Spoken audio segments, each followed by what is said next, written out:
Kamusta mga balibulista? Winalis ng Farm Fresh ang NLEX Lead Chameleons 25-22, 26-24, 25-21. Tinanghal na best player of the game si Jolina De La Cruz sa likod na kanang 20 points mula sa 18 attacks at 2 aces. Nag-ambag naman si Tricia Tubo ng 14 points, 11 attacks at 2 blocks. Romero 3 points, 1 ace at 10 excellent sets. Janelle Delerio 8 excellent digs. Jolina De La Cruz 20 points, 18 attacks, 2 aces, 5 digs at 5 excellent receptions. Bertolano 8 points, Reza Cruz 6 points, Caitlin Viray 4 points, Lauren Turing 3 points, Abiliana 2 points. Para naman sa natalong NLEX Lead Chameleons, nagtala si Permentella ng 9 points, 8 attacks, 6 digs at 6 excellent receptions.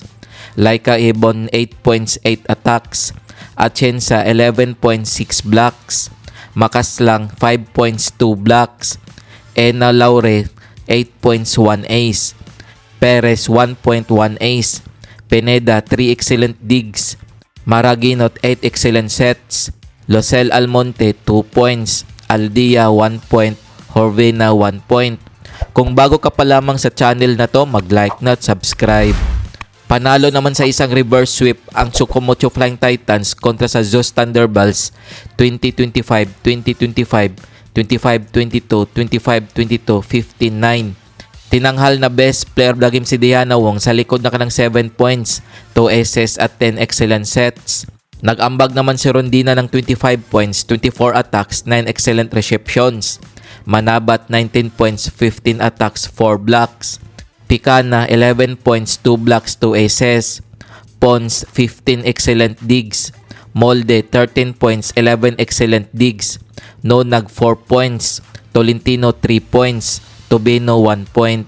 Para naman sa natalong Zeus Thunderbolts, nagtala si Troncoso ng 17 points, 14 attacks, 3 blocks. Pascual 15 points, 14 attacks. Gagate 14 points, 3 blocks. Mondo Nido 4 points, 1 ace. Gonzaga 7 points, 17 digs. Angeles 17 excellent digs. Michelle Gamet 13 points. Arroyo 4 points. Santiago 2 points. Kung umabot ka dito sa video na to, mag-like na at subscribe. Winalis din ng PLDT High Speed Hitters ang Akari Chargers 25-22, 25-16, 25-15. Tinanghal na best player of the game si Majoy Baron sa likod na kanang 11 points mula sa 11 attacks. Nag-ambag si Davison ng 15 points, 13 attacks, 2 blocks, 6 excellent receptions. Palomata 7 points, 3 blocks. Alcantara 4 points, 1 ace, 12 excellent sets. Arado 19 digs, 8 excellent receptions. Ceballos 5 points at 8 digs. Santos 10 points. Bedonia 2 points. Micah Reyes 1 point. Para naman sa natalong Akari Chargers, Nisperos 11 points, 11 attacks. Laksina 6 points, 6 attacks, 9 excellent receptions. Madrigal 4 points, 2 blocks. Raagas 5 points, 1 block, 4 excellent receptions. Hazarino 10 excellent digs. Wangko 5 excellent digs. Kamelkal 6 excellent sets. Sharma 2 points. Victoria 2 points. Kung umabot ka dito sa bahagi ng video na to, mag-like na at subscribe. Heto ang team standings as of January 18, 2025. Petrogas Angels 5 wins, 1 loss, 15 points. Signal HD Spikers 4 wins, 1 loss, 12 points. Creamline Coal Smashers 4 wins, 0 loss, 11 points. PLDT High Speed Hitters 4 wins, 2 losses, 12 points. Cheritigo Crossovers 4 wins, 2 losses, 10 points. Chocomocho Flying Titans 4 wins, 3 losses, 9 points. Farm Fresh 3 wins, 3 losses, 10 points. Akari Chargers 3 wins, 4 losses, 9 points. Zeus Thunderbolts 2 wins, 4 losses, 8 points.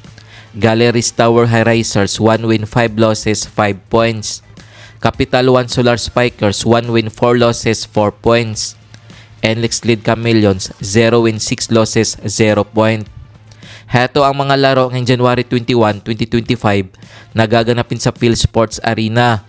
Maghaharap ang Galleries Tower High Racers at Signal HD Spikers 1:30 ng hapon. Kakalabanin naman ng Capital One Solar Spikers ang Creamline Coal Smashers 4:00 ng hapon. Maglalaban naman ang Petrogas Angels at Cheritigo Crossovers alas 6:30 ng gabi. Kung nagustuhan mo ang video na to, mag-like na at subscribe.